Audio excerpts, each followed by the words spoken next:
The Square Ball Podcast. Welcome to the show. Levi Solicitors bring you this one. Michael will now proudly tell you about their range of services.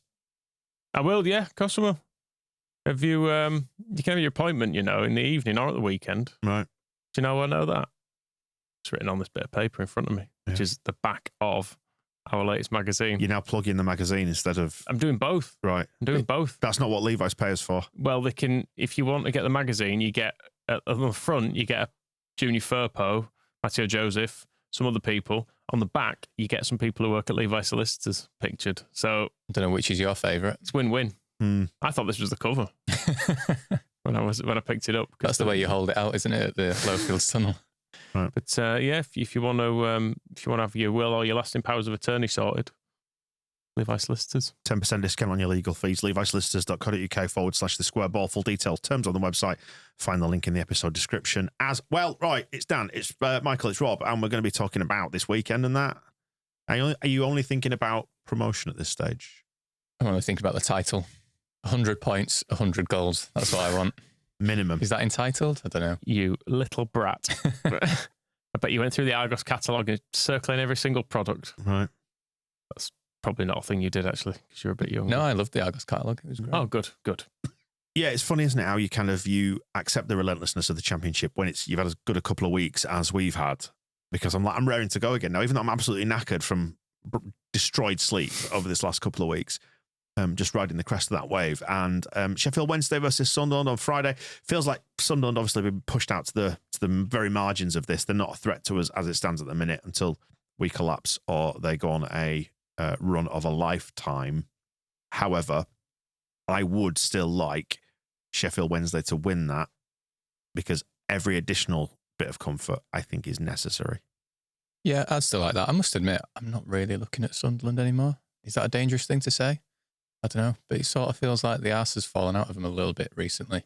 Yeah, and Lafay's injured as well, isn't he? So he's missing the end of the season. He was kind of their big Missing it all? 6 to 8 weeks. Pretty much, yeah. So he's missing enough that it should be decisive, you would think. Yeah, nice. You would hope anyway. Good. And also we need Sheffield United to be coming into good form as well, because they do play Sheffield. Did I say Sheffield United? Sheffield Wednesday. Need to be in good form for playing Sheffield United, because that's coming up soonish, isn't it? But that being the derby game will be a huge leveler because it's at Hillsborough as well, not at Bramall Lane. So that's in a few weeks' time. But yeah, matters at hand is Sunderland. You just got to hope. It's what I was hoping for after we beat them, that they would react badly to it and it would carry over into the whole game, which it did. And now with the injuries that they've got, Lafay he was their poster boy, he was their hope, as you were saying. He's out. So the feeling that all the air's gone out of it, and listening to their fan channels as you do, Michael, for propaganda, they're only just talking about the playoffs now. Yeah, completely. Obviously that they reserve the right to change that. If Burnley and Sheffield United lose and they win a game, they'll be like, well, hang on. We're back in with a bit of a chance, but Burnley are now in a mixing my teams a bit. Sunderland are now at a point where they can't really afford to slip up again, can they, for the remaining games? It's very, very Leedsy, actually, to sign a player like your great big hope on loan. Could be a great big money signing come the summer after you've been promoted. And no, he's injured. We were chatting about that. Was it on propaganda? We were saying that there are great parallels with Leeds and how we didn't blow up because they've not completely blown up. It's just maybe they've just run out of steam in the way that I suppose we did towards the end last season because we were chasing for so long. But in terms in the way we did Bielsa's first season as well. Yeah, it was a bit new to everyone, and you do start to lose your head a little bit. I was going to say this feels a bit more Gary Monk's Leeds, like is Lafay there, Alfonso Pedraza or something like that. That's a hell of a shout. Okay. He's a Mo Barrow. You know that I've been doing my spreadsheets to just try and find some sort of comfort in all this because I think about Leeds every waking moment and I've done all the 12-game sequences. Sunderland's latest 12-game sequence has netted them 19 points, which is not the lowest of the season. The lowest was slap bang in the middle of it all. Game 13 to 24, where they got 16 points out of a 12-game sequence. Their best was the first 12-game sequence of the season, and it's just kind of deteriorated from there. They rallied post-Christmas, but it feels like hopefully now, with those 13 points, it's going to be too much. So even if they replicate their best run of the season, that first opening salvo, their highest points in a 12-game sequence is 28. That would put them on 90. Yeah. And we're already mid-70s. So it's not a lot to ask to to hopefully beat them in theory. It was only the other day that I was looking at the daily email he wrote. It included quotes from Farker talking about how we've got 75 points. And I was like, it's not even March yet. That is mental. That is outrageously good. And I think we might have taken it for granted almost for a lot of the season that we're at this stage. It's like, we've got 75 points. That is ridiculous. The run's been remarkable. Not lost since November. Yeah. Which was ages ago. We've only dropped 8 points since then. That's 3 months ago. And we were furious about those, that whole game. Yeah. I felt terrible after that. I've got to be honest. And having gone in front against Blackburn so late, had we just held our nerve there, we would have dropped 4 points since that Blackburn game. 4. But given the stated aim of this season as well has been 2 points per game, we're so far ahead of that already. Yeah. Well, I'm glad we are, because 2 points per game would feel a little bit twitchy as it stands. We're averaging 26.22 points per 12. So, yeah, we're beyond 2 points per game. You look at all this is 12 games, as if that's a standard unit of measurement. It is for me. That's what we've got left. It's what we always talk about, isn't it? The 12-game blocks.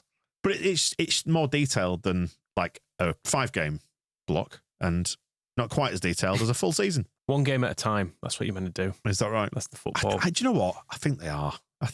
None of this nonsense. They're just going to be... What's our best 1-game average this season? 3 points, 7-0. 7-0. Yeah. So if we take that as a measure... Let's look to replicate that. Yeah. You have demanded more 7-0s, haven't you, Rob? I just really want 2 100. more, you said. Yeah. I did ask, is that being entitled? I think it might be. I think it is. Just a little bit. 100 goals would be brilliant with 100 points.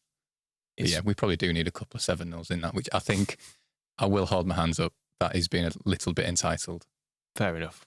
We'd take a 1-0, wouldn't we, against West Brom? 6, just the 6. I feel confident enough, though, about this. Do you know what anniversary this game is being played on? Jesse Marsh's first? Is it us playing West Brom previously? Us playing West Brom 6 years ago to the day of this game. Pablo Hernandez, after 16 seconds. If you go to the blog, Chris has written a really good article on it, and that might be my favourite Leeds goal. So if we can just do that again, is that being entitled? I don't know. You see, it stings us, this one, because I didn't see it. This does get mentioned in the blog. Because you were loading your car. Yeah. Of your daft little fans, eh? Great moment. But we didn't go up that year anyway, did we? So it was wasted. So it wasn't the best goal. It was rubbish, actually, and I'm glad I wasn't there. Did you hate every minute of it? Yes, it was a privilege to be somewhere outside the cop while that ball hit the net. When you heard the cheer, what did you do? I was happy, obviously. Yeah. Because, I've got into the ground to see us conceding around that time before, Jordan Rhodes. But, yeah, happy to be leading, because that was a game where it was neck and neck, wasn't it? And they were a good side. It was going to be really difficult, and we just absolutely destroyed them. Do you want to give me you some more comfort? Right. Go on. So from this point last season, we got 18 points in our remaining 12 games. If we did that again, we'd still end up on 93. Probably enough. But let's just not do that. How many points did you say we got? 18 in the last 12. 18. All right, let's just... The collapse came very late. Yeah, okay. Why don't we just win the next 5 games and then see what happens after that? Mm-hmm. Then we're nearly there. I am still panicking about when we might get promoted. I was chatting to Chris about this the other day, because I'm away at the start of April and then he's away at the back end of it. So if we can just get promoted and win a title on Easter Monday, I think it is, that's sort of perfect. The Stoke game, that one? Whatever it is. Stoke? I don't know. Yeah, I think it is Stoke, isn't it? Yeah. That's the same day as Burnley Sheffield United. Well, there you go then. So could be the day. Back to this weekend though, let's say 1 game at a time, 1 game week at a time. It's Sheffield Wednesday versus Sunderland on Friday. Be interesting to see if Sunderland can bounce back or whether they are properly deflated. Because I could sort of see Sheffield Wednesday winning that. Yeah, I really can. Or maybe a draw or something. It's not an easy game, I wouldn't say for them. And then round to us on Saturday lunchtime, West Brom at home, the Kyle Bartley derby. The Jerome Thomas derby. Alex Mowatt. The Sean Gregan derby. so many good players. But the timing of this is interesting, because you remember when we got really narked at being playing last all the time on promotion run-ins. Well, we're playing first this time, ahead of Sheffield United, and obviously Burnley. They've got the cup game away at Preston this weekend, and then they go to Cardiff on Tuesday. Again, I've got a little sneaky feeling. I don't know if it's just my hope now because we've had everything go our way for the last few weeks that I'm starting to think, oh, well, this might happen and this might happen. But I think that's a really difficult one for them on Tuesday, going to Cardiff. I mean, equally, they might just have too much and too Cardiff much quality. Cardiff not very good. They're not, but did you see it's off the back of the cup and then they're travelling. You didn't see it, did you? When we played them at Ellen Road, it was. They didn't look very good in Cardiff. Right. Are you saying that it's going to be 7-0 to Burnley? No. They should have enough to beat them, but you never know with these things, do you? It's the Tuesday factor. It's going down to Cardiff on a Tuesday, having played in the cup. Then again, Cardiff did beat Hull, who beat Sunderland, who nearly beat us. Playground rule. Very confusing. Schoolyard rules. Confusing. Yes, it's QPR Sheffield United just after us. They kick off at 3:00 on Saturday, by which time, hopefully, all things being equal, we might be 8 points clear of them, boys. QPR is a place where promotions get ruined as well, as we know, to our own cost. We're in London, aren't we? As Neil Warnock once said. So hopefully a similar experience. That was Millwall, wasn't it, though, I think, when he said that. So I think Muscat was playing. Yeah, it was the Muscat game, wasn't it? Interesting chatting to George from Not the Top 20 through the week this week, saying that Mowbray tends to set his teams up to be expressive and perhaps be a little bit more open. I wonder if they'll try and adopt that at Ellen Road. It feels like you're on a hiding to nothing if you do that. He was saying, I've read some of his comments, and he was saying he wants them to go there and play and show what they can do, and he's talking like that. Right. It can't be worse than the away game earlier this season, which was probably up there with the Burnley game, maybe even worse. I don't know. But that was Georgie Rutter had just been sold, didn't have a Somerville replacement at that point. Everything felt quite miserable, fair to say, quite worrying. That was sort of our equivalent of Birmingham away last season, wasn't it? Yeah. And you can contrast it with how you feel now, because hearing that, and as we've spoken about this week, Michael, saying, like, I'd rather face a West Brom side that's going to try and attack us a little bit and try and set out and show what they can do under Mowbray than facing Colburn, who would have just sat in a low block and gone out of his way not to lose, taken no risks.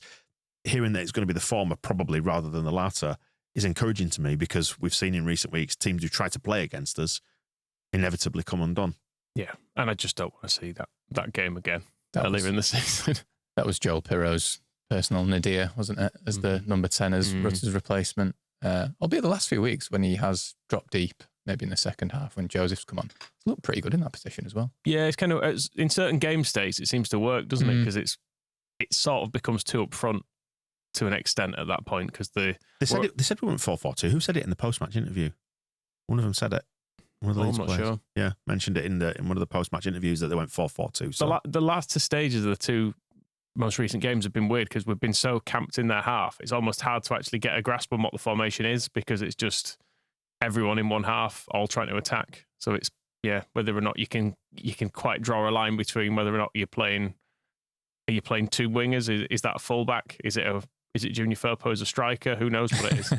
It seems to really speak to Joel Pirro's, I don't know, maybe strengths, being able to arrive later, even if it is 4-4-2 and he's drifting in later. Because you saw with that third goal against Sheffield United that Mateo Joseph's there occupying the front line, and they're obviously going to stay with him.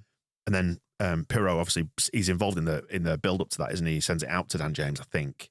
There's a pass that goes that he's involved with around the halfway line, and then he just ghosts up, and he's got acres of space, which gives him the time to, pull that leg back and smack it in like a piss missile.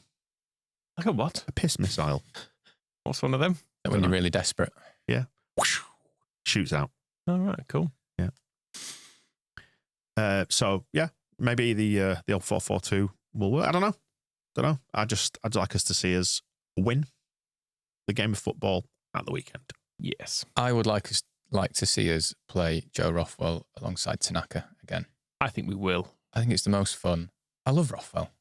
I think he's been maybe our most underrated player this season. He's just been very good all the time. And he's sort of got a lot of praise the last few weeks because of the comeback against Sunderland in particular when he came on and was instrumental in that. But he's just been really good all year. I think Gurev's had a few off nights the last two games. Found it a bit difficult. And then Rothwell's come on in both games and looked really good. And he just moves the ball so well. He's also got that knack of just dribbling with it and powering forward, which I think against teams that when they are trying to defend and be resolute and set up in like two banks of four or whatever, he can just bypass them, and that's really important. So I think at Ellen Road, just play them two. They're really, really good. Yeah, I suspect we will do that. And I wonder if there's a chance we rotate a winger or whether we just try and get it won and I think you carry on with. I think you don't touch it. try and get it won and then get Dan James and Solomon off for a rest. But it's a little bit of what George was advocating from Not the Top 20 on Wednesday, which was start with Joe Rothwell, get the game won, then take him off and put Garev on to tidy things up a little bit later on, rather than maybe doing it the other way around. Yeah, possibly. Let someone else go in midfield. Just who are you thinking? See who else fancies it. See if DeBayo wants to go in midfield. Charlie Crew's gone, hasn't he? How's he doing? Do we actually know? Do you think I'm going to know how Doncaster are doing? Well, I don't know. You might have shown an interest. No. And what have they done recently then? So it's been a bit patchy since Mowbray came in. They lost at Borough. They then thumped Portsmouth at the Hawthorns. Lost at Plymouth. Beat Sheffield Wednesday. Then they lost at home to Blackburn. Drew with Millwall, and then they beat Oxford. It all speaks to a team that is about where they are. Some inconsistent games, winning a couple of games you'd expect them to, losing some that you could expect them to. Because they're close to us in the positions, but absolutely miles off us, aren't they, in terms of points? They're 24 points behind us. It's a slightly league table delaying. It makes them look close to us when they're actually not. Yeah. Is what I'm saying. I feel like West Brom have been like that the last few times we've been in the Championship. They've sort of always been up there, but then you've looked at the two teams, at least over the course of the season, you've gone, well, we're clearly loads better. But they just always seem to be there or thereabouts. They're 23 points off the bottom, and we're 24 points ahead of them. Yeah. That's the spread of the teams in the division this year. I've seen a few people doing the visual representations of points as if it was an actual race kind of thing, and it is a strangely bunched division this year. Mm-hmm. And also the goal difference, which just has us in front by about a mile, which I prefer, really. We should probably start judging it on that. What goal difference alone? Do away with the points this year. Right. Just go all on goal difference. It's fairer, let's be honest. A couple of other things to tidy up.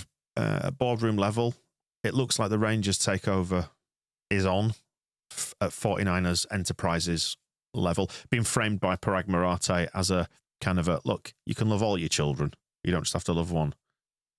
Interesting to see how they get around some, well, major people have the idea of owning multiple clubs, because you're not really meant to either if you're both in UEFA competitions, which I know isn't a pressing concern for us just yet, but you'd hope it's within their plans. Yeah, Wayne Gamble has written a really good article for us. It's in the latest mag, in fact, about some of the Red Bull stuff, which obviously he has been across for a very long time, but he's talking about that very issue with regards to Red Bull. And then I saw him posting on Blue Sky, I think it was, about his surprise at that very thing, that if 49ers get involved with Rangers, it does lead to that potential stumbling block, which is kind of what Red Bull have bypassed by only sponsoring us and having a very minority stake in the club.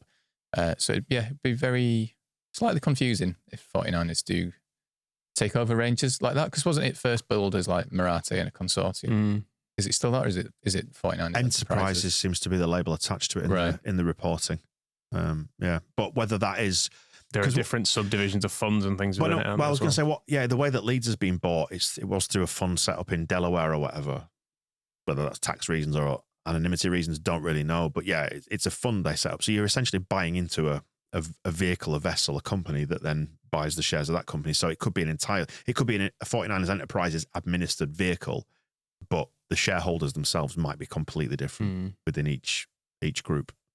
But I think there is a rule in the Scottish Football League that you're not allowed to have any involvement with or be owner of any club within their rule book.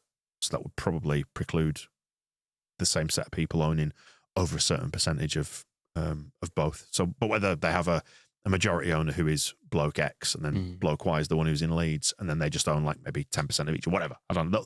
There's a way around it, is the point I think we're making. I was going to say plenty of football clubs seem to have a range of people in their stable, don't they, and get away with it. So I hope someone's explained this to Will Ferrell. Apparently he's all in, is Will Ferrell. Big fan.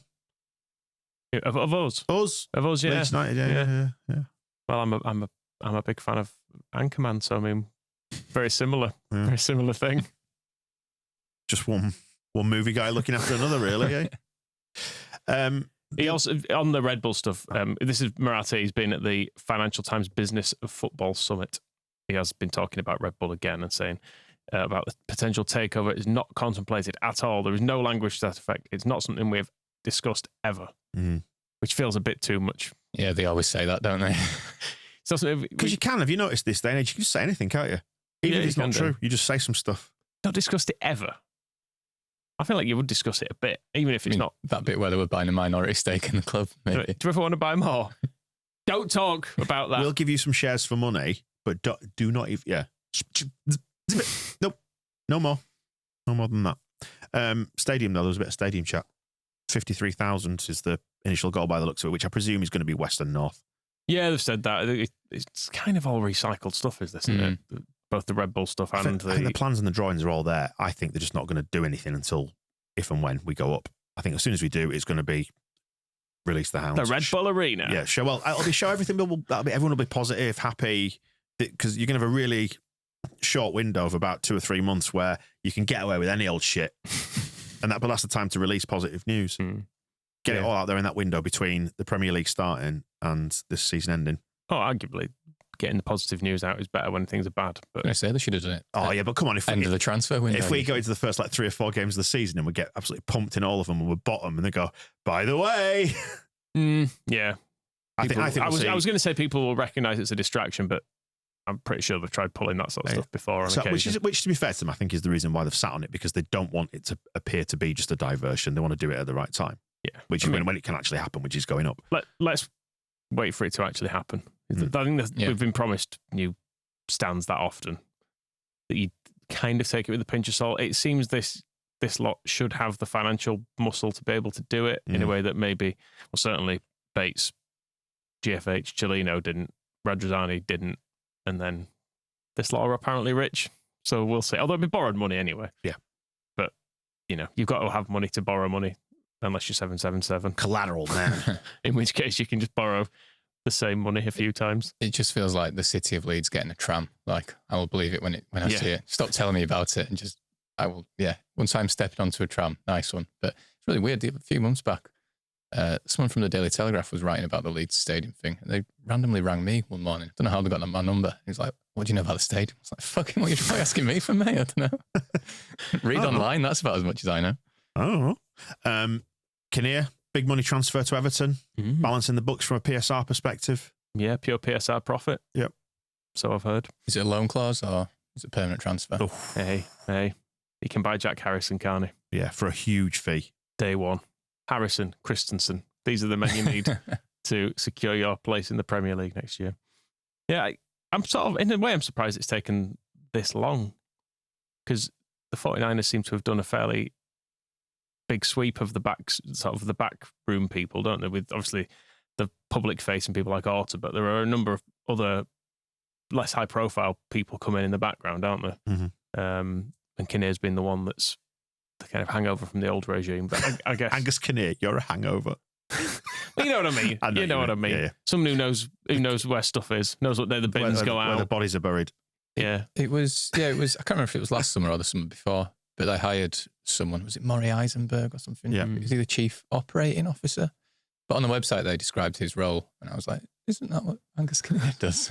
They just hired someone to do his work and just kept him there. Yeah, and they've got Robbie Evans, who's strategy, and so there's a number of people all behind the scenes. But job titles in it. It'll be interesting to see if he's replaced directly or whether or not it, like you say, if his role's already been absorbed into a few other things, whether or not it's someone else technically becomes the new Angus while someone else does another job. I mean, it was kind of the big failing under the previous regime, including Kinnear, that they had 3 years of Premier League revenue, gave it all to terrible footballers, and then came out of it with the club in the same state as it was previously. Like they said throughout the 3 years of the Premier League, like it just doesn't have the infrastructure. It's like, well, what are you doing with all that money then? Why do you hire some people? And it feels like the 49ers have come in and hired a load of people to do those jobs. So now they might be terrible at those jobs. Yeah, but at least there's a few of them.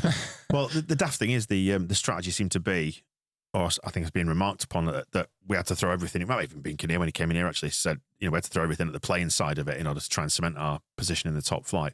He did that, but unfortunately he did it really badly. And I think with the point of Radrizzani is that he bought a lot of stuff on the tick a bit as well. Like Marate was stressing that at the supporters trust event I went to, he was kind of saying that players were bought but not necessarily paid for in the early Premier League years.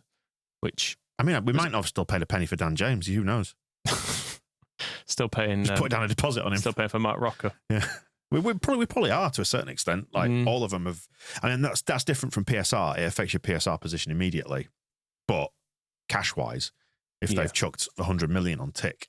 Yeah, there are two very different things, aren't there? With the PSR rules and there's actual money in a bank, and the two things are they're related, but they're not the same thing. Yeah, you can be within PSR rules and completely skint, or you can be very rich and outside of PSR rules. It's not. They don't necessarily line up as you would logically think. So, yeah, I look forward to us going up. Might none of it being a problem. Might be the last time we've had Angus on. If he's off, I think we should demand, not even ask, but demand an exit interview. Get him in and he can bitch. Yeah. And tell us all the bad stuff. Because I imagine that 49ers would obviously just let him go without like an NDA or something like that. I'm sure it'll be fine. He can finally come in and say that badge was absolutely shit. We'll pick our likes and dislikes now then from the last 7 days. Another nice week in the life of a Leeds fan. Some high scores from the recent games. The scores that are on the sheet here is this Sheffield United. Correct. Right, some really big scores.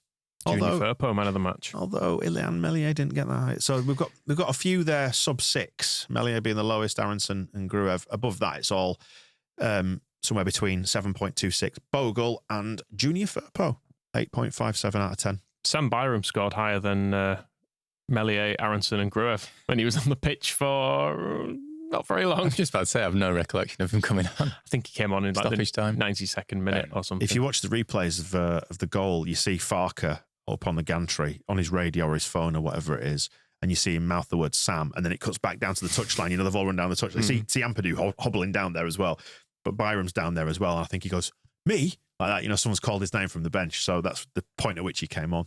Nice. Watching the replays, that's when I realised he was coming on. Farker got 8. He did very well anyway, 6.63 for Sam. Farker got 8.37 as well. That must be one of his highest of the season. Yeah, you would think so. Although, what happened in that first half hour? Shambolic. We don't remember that. We remember the ending. David Webb, the dickhead ref, 3.21 out of 10. Average score from our TSB Plus members. Thank you very much. What are we looking like player of the season? I know we sort of charted it a lot more closely last season. We need to dig into that, I think, because we're coming into the final quarter. I don't know. Yeah, you'll have to give us a few minutes. I'll find out. You don't have to look now. We could do it next week. I was just curious. Who do you think it is? Joe Rodon. Probably. Yeah, I think it will almost certainly be Tanaka. You think? Yeah, I think probably Tanaka will. It's more standout, isn't it, in midfield? That's the thing. Although Rodon won it last year. When he first got into the team, he basically won man of the match every game for about 2 months. So I think that bodes well for him. Dan James probably up there as well. So at least a bit slightly more keenly fought this season than last. I think it'd be interesting to track Tanaka's scores because his performances have probably actually been the same. It's just that the novelty of seeing him be really good is wearing off. Whereas to begin with, people were like, wow. It's not wearing enough for all of us, mate. Look at this new thing. Whereas now you're just like, he's good. Yeah, he's fucking brilliant. He's good, isn't he? Yeah, he's generational talent. Yeah. Passes it well. Scores headed goals. Didn't see that coming. So we need to pick our hero and villain of the week then. We'll factor in our likes and dislikes, those scores, all the things that have happened around Ellen Road Way. What have we got in terms of likes and dislikes then? Andy in Salford, he picks out something he likes, which the advertising hoardings at Bramwell Lane advertising plastic surgeons when their manager looks like a photo fit made up of a half-eaten ploughman's lunch. Because I quite like Chris Wilder. I don't know why. I think if you take the Muppets from Leeds thing out of it... Yeah, it's probably fair. I probably quite like him. I don't mind him until he's playing Leeds, and then I hate him. Yeah. Although on the dislikes, Matt says, I wanted Wilder to be bitter. It's weird when he's being nice about us. Yeah. The sandwich thing didn't paint him in a good light when he was blathering about refs and him being a Premier League manager. Felt a little bit entitled. Yeah, very much so. I think he was just sad, wasn't he? I think. And so he was looking for something to be annoyed just about. lashing out at stuff. Milky Jelly says, wow, their fans were quiet until they started dicking us. Wow, that person ate a sandwich in front of me. Wow, I'm friends with Bridlaw, so I can be closer to a club I pretend to hate. Fuck off, Wilder, you pound bakery miserable Warnock. So is that more like it? That's exactly what I was after. More like it. Good. I think Gus Hamer needs some mentions for being a chunky little thug. Should have been sent off. Yeah, I quite like how shit he is, though. He's been crap against Leeds, hasn't Yeah, really bad. I think the first 20 minutes at Ellen Road, he looked all right. But, I mean, he was awful the other night. I think he arguably cost him the game. Yeah, I think the subs did completely. It was he was the one meant to be marking Tanaka, apparently. I did pick that up from propaganda. He was being but you can see it with your scapegoated slightly. Oh, you can see it with your eyes if you watch the replay. He stood right next to him and then he just drifts inside and watches the ball go to Tanaka off that second bounce. He was tired by that point, wasn't he? Yeah, he'd run around a bit. He'd been on for at least 20 minutes or something. It was weird actually putting somebody in such bad condition. I think it was Cannon coming back from injury as well. So not only was he ungainly, like a baby giraffe just banging into things, he didn't look up to it. Yeah, strange subs those. Because Hamer is their best player is the other thing when he's fit. So you can see why they brought him on, but he didn't seem equipped to play in that game. No, and it showed in the tackles that he made, and is the reason why he should have been sent off. He gets loads of bookings though. Yeah, like at full fitness, I think he's had 11 bookings this year. Jaden Bogle's not far behind, is he? He's on 9, I think. He's a fullback, though. You kind of expect a fullback to get bookings, don't you? Like, number 10 is particularly he's not really a pressing number 10 either. He's just a bad tackler. Lump. Yeah. He just is like someone who's a bit reckless to say he's a number 10. The low road has seasonal issues, I suppose. I don't want summer back because it will mean no more Grumpy Farker in his puffy jacket. He looked like a grumpy Batman on holiday. Wilder, meanwhile, looked like that dog that got stung in his mouth by a bee. There's cheap shots and it's low-hanging fruit, but that's why we're here. That's what it's all about. I do wonder if Farker should be on the gantry every game. Given he did some early subs that changed the game. It's like, yeah, just get up there, you get a better view. A touchline ban these days, it doesn't mean a lot, does it? Nah. Not really, because he could still go in dressing room stuff, couldn't he, apparently? So sometimes managers just choose to do that anyway, don't they? So they can get a bit of a wider shot of it. So as long as there's someone on the bench who can repeat things you're saying to them, should be the same difference, really. Unbelievable Hard has got both sides of the coin right here. I think a couple of things to factor into our thinking here when we pick heroes and villains. Joel Pirot kicking the ball really hard into the goal, straight out of the Normanton coaching manual. So he wasn't even properly into a corner, but he kicked it that hard. It didn't matter. And on the other side of the coin, Unbelievable Hard didn't like that twat Hinchcliffe spending 70 minutes explaining how ineffective Leeds have been, then the next 25 explaining why Leeds are top of the league. That's what he does. England's number 2. He dislikes Michael Brown and Andy Hinchcliffe, a marriage made in hell.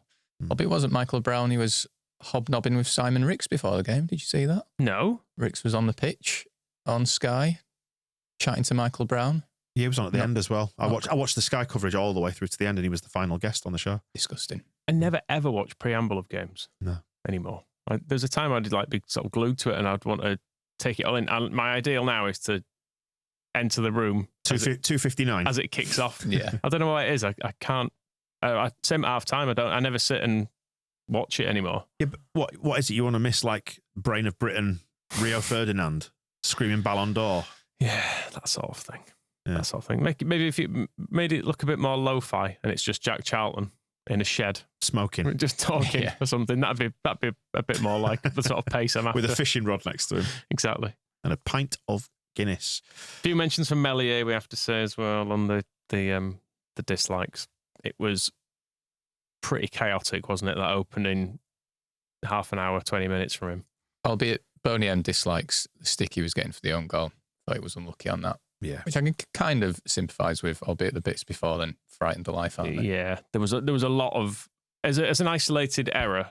It's kind of all right as the own goal, I think, but it was the gem. It came in the middle of a load of absolute madness that could have seen us 2 or 3 goals down, not through chance creation, just through throwing a ball slightly near a goalkeeper who was having a bit of a meltdown. Yeah, let's just keep the ball away from him for the rest of the season, which hopefully we will be able to do because that's what we've done for most of the season.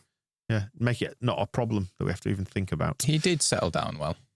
Second half, he was all right. Yeah, he was. And I enjoyed his celebration after the second goal, where he was doing like the Iceman thing to the Sheffield United fans. Yeah. Maybe wouldn't do that after your first half, but still, it's good value. Kind of makes it funny though, doesn't it? Yeah, exactly. Brass neck on that lad. I did massively enjoy the later footage that came out of the Sunderland game as well, where you just saw him. It was from the footage, I guess, from the club camera behind the goal. And you just saw him flash across the screen as he was running towards the Sunderland fans with his arms up. And then I don't know if you kept watching it, he came back the other way. Even closer.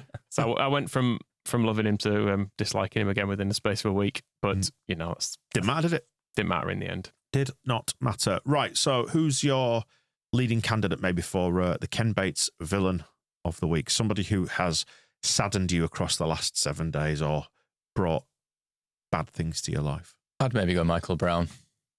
You can maybe throw him in with Hinchcliffe as well, but I just hate Michael Brown. He just reminds me of sad times. Seeing him there, he's meant to be like the Sheffield United and Leeds guy. He's not. He's Sheffield United, isn't he? And he's awful. Right. Although he was more tolerable than Osama Bin Laden. Somebody christened him on the stream at the weekend. That killed me. Whoever it was, by the way, I'll have to dig back through the comments on that previous stream, but that really tickled me, did that? Osama Bin Laden, football commentary terrorist. It's weird. Michael Brown feels like he was at Leeds for both no time and forever, doesn't he? Yeah. He occupies a weird little time frame where I barely remember him playing, but he somehow haunted us for ages. Yeah, the bits I do remember him playing, I hated. Bit Steve Morrison in that regard. Yeah, very much so. But when you're that shit and you're that mediocre and there's no jeopardy in a season whatsoever, I suppose time almost slows down. It just feels like it drags, it goes on forever. I suppose it's like waiting for a holiday or something like that, you know? Yeah, I've just looked up his wiki, actually. He played across 3 seasons, 24 games, 18 games. And Warnock kept playing him one season, didn't he? So he got triggered a contract extension. Yeah, and then did he stop playing him? Yep. Interesting All above board. choice All from Neil. Sound. He's a great character, though, isn't he? Yeah, no, good shout, Rob. Who are you going for, Michael? Who do you feel? I mean, Melia definitely made me sad. I do like Wiggy referred to him as a lanky albatross, which just made me laugh. But it came without consequence. He could afford to be flappy, and I suppose it made the payoff at the end even sweeter. Let's give it to Michael Brown. You think so? Yeah, I was going to say Gus Hamer. He was shit though. Like, he was terrible. Great. He made him worse. They played the 10 for a bit, but he kicked our nice boys. Didn't hurt him though, really. Did I suppose it was without consequence as well, wasn't it? If we did had someone who was physically capable, they may have chosen to follow the marker. Right. And we don't win that game. Yeah, fair point. Yeah, no. Actually, having him on, dreaming of his donut burger. Yeah. So, Michael Brown for that. Villain. Yeah, for that, and also for his previous rap sheet. Yeah, for 3 years of what the fuck. It's a nothing even happened in those years of any joy. It's a nice throwback to make Michael Brown villain of the week. Yeah. Yeah, definitely. Would have happened a lot, I imagine, 10 years or so ago. And now we need to finish this show by crowning a Gaetano Berardi Hero of the Week, which, sponsored by the TukTukClub.com. The best adventure ever. Is that you saying that? Nope. These are people who've been. Well, we say that. Bruce sent us these comments. He assures us that they're not made up. Bruce is a handsome man. So this is what people have said. Yeah. So Bruce runs it as a Leeds fan, so you can go there, talk to Bruce, see some elephants, chat about how great someone Leeds got a kiss. Someone got a kiss from an elephant. Really? Apparently so. Ellie? Would that be mouth or trunk? Presumably that's trunk. It's trunk, isn't it? Yeah. It must be. But that's not. You ever kissed anyone with your trunk? Not allowed to talk about it. The judge said not. Anyway, someone said it was one of the coolest adventures we've ever done. It's a hard holiday to review as so much happened and it was all fantastic. Best tour ever. If you want to see the real Tylon and have a fantastic holiday, then this is the trip for you. TSB 15 to get 15% off your booking, the TukTukClub.com. Cheers to Bruce and the gang. Enjoy the running with your elephants. Right. Hero of the Week, you going for Joe Rothwell? Because we didn't crown him last week. We made him hand it to the big sexy pirate. Who on the match ball, we misattributed the assist, didn't we, to the big sexy pirate? It was Firpo's header. It was. He turned into Lee Chapman that second half. He did. He was getting to the penalty spot, winning 3 headers. His precision header downwards to loop it in the direction of Ao Tanaka. Well directed. It was. But yeah, I completely thought that was Strauch at the time because he was just behind him, wasn't he? And it's a pattern you're used to seeing. It's like one of those optical illusions. But yeah, Firpo's. Given I know he got an assist now, I think we were giving Rodon man of the match, but now I know Firpo got a goal and an assist. Mm-hmm. Firpo's a good shout. I was writing in my match report how this season, because he spoke in the summer a few times about how he was really disappointed not to be able to represent the Dominican Republic at the Olympics. And I feel like ever since he's come back and he's like, right, well, if you're not letting me do that, if this is my last season, we're not fucking wasting this. And I just think he really wants it. And you saw it at Sunderland when he stormed down the tunnel, which is maybe not the best way to express yourself. You saw it when he sort of that soft headbutt on that Millwall player, which maybe not the best idea, but also can't really fault it at the same time. And then the other night, he was just brilliant. The way he was just like, yep, I'm going to play as a centre forward and I'm going to get this goal. And that header was beautiful. Yeah, really, really pleasing when a run just meets a cross so nicely. There is something very satisfying about it. It feels very much like a throwback goal as well, something like that as well. It feels like, yeah, it should be Lee Chapman or Gary Speed running onto one of those. Is it Junior? I've just looked at the divisional stats, and Junior Firpo has got 8 assists off an expected assists of 3.8. So he's doubled his output. Is that him or is that the people finishing? Yeah, that says more about the finishing, doesn't it? He's putting on terrible chances and people are managing to turn him into something good. But we were just saying on propaganda, actually. It's as many assists as Dan James. It feels like he's heading for an exit probably in summer, but Berardi got a lot of credit for still playing when his contract was expiring and still giving it his all and everything. Ultimately got injured, but you don't get the feeling Firpo is holding back at all, do you, at the moment? So even though these may be his final weeks as a Leeds player. It's kind of sad, isn't it? But as we were saying over on the members show, it's probably the right ending. It's the ride off into the sunset ending. I think it'd be a perfect ending. If we go up. It'd be a very good story considering his first 2 seasons at Leeds ended with me thinking, I never want to see him play for Leeds again. Yeah. And then his last 2 seasons, he's been absolutely brilliant. Yeah. Beautiful. Junior Firpo. The tail of the mugs. Yeah. They keep selling out, don't they? Yeah. More doing smaller quantities now. Might be his final weeks. You're not quite sure how this is going to go. But then again, once upon a time, we were left with a load of Dan James mugs that we couldn't get rid of. And now what we're doing? Ordering more Dan James mugs. Yep. A new design, though. So keep an eye out for those. And it's a really good design, that one as well. Heroes left, right and centre. But this week it's Junior Firpo we're going for. With another can we formally recognise Joe Rothwell? He can start at the weekend and get it then. All right. Yeah, that sounds good. Next week's. Yeah. Get his first goal against West Brom. He's still not scored, has he? No. But he has turned us into a threat from set pieces, which is quite frankly a miracle. Yeah, it did feel impossible. All right then, so let's get it on record now. We're saying Joe Rothwell is scoring a direct free kick this weekend. Direct free kick's been a while as well, hasn't it? Do we ever score them? Gruev, semi-final of the playoff. Ian Hart.